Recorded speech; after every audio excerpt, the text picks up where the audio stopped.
Hello दोस्तों, आज की कहानी है बंदर और मगरमच्छ की। एक नदी के किनारे एक जामुन के पेड़ पर एक बंदर रहता था।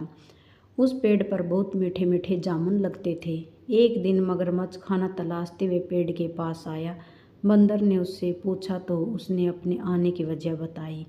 बंदर ने बताया कि यहाँ बहुत मीठे जामुन लगते हैं और उसने वो जामुन मगरमच्छ को दिए। उसे मित्रता नदी में रहने वाले मगरमच्छ के साथ हो गई। वह बंदर उस मगरमच्छ को रोजाना खाने के लिए जामुन देता था। एक दिन उस मगरमच्छ ने कुछ जामुन अपनी पत्नी को खिलाए। स्वादिष्ट जामुन के बाद उसने सोचा कि रोजाना ऐसे मीठे फल खाने वाले का दिल खूब मीठा होगा। उसने अपने पति से कहा कि उसे बंदर का दिल चाहिए और वो इसी जिद पर अड़ गई।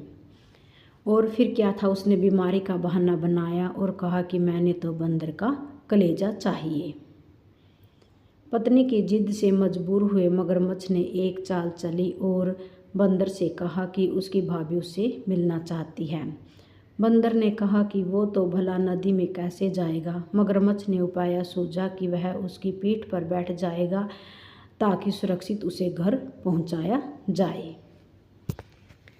बंदर भी अपने मित्र की बात पर भरोसा कर पेड़ से नदी पर कूदा और उसकी पीठ पर सवार हो गया। जब वे नदी के बीचों बीच पहुंचा, मगरमच्छ ने सोचा कि बंदर को अब सही बात बताने में कोई हानि नहीं है। उसने सारा भेद खोल दिया और पत्नी उसका दिल खाना चाहती है। बंदर का दिल टूट गया। उसे धक्का तो लगा लेकिन बंदर ने धैर्य नहीं खोया। बंदर तबाक से बोला, ओह मित्र, तुमने यह बात पहले क्यों नहीं बताई?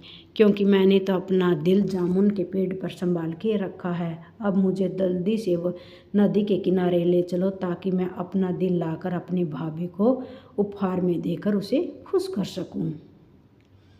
मूर्ख मगरमच्छ बंदर को जैसे ही नदी के किनारे लेकर आया, बंदर ने जोर से जामुन के पेड़ पर छलांग लगाई और क्रोध में भरकर बोला, मूर्ख, दिल के बिना भी कोई जिंदा रह सकता है। जा, आज से तेरी मेरी दोस्ती समाप्त। वीडियो पूरा देखने के लिए धन्यवाद।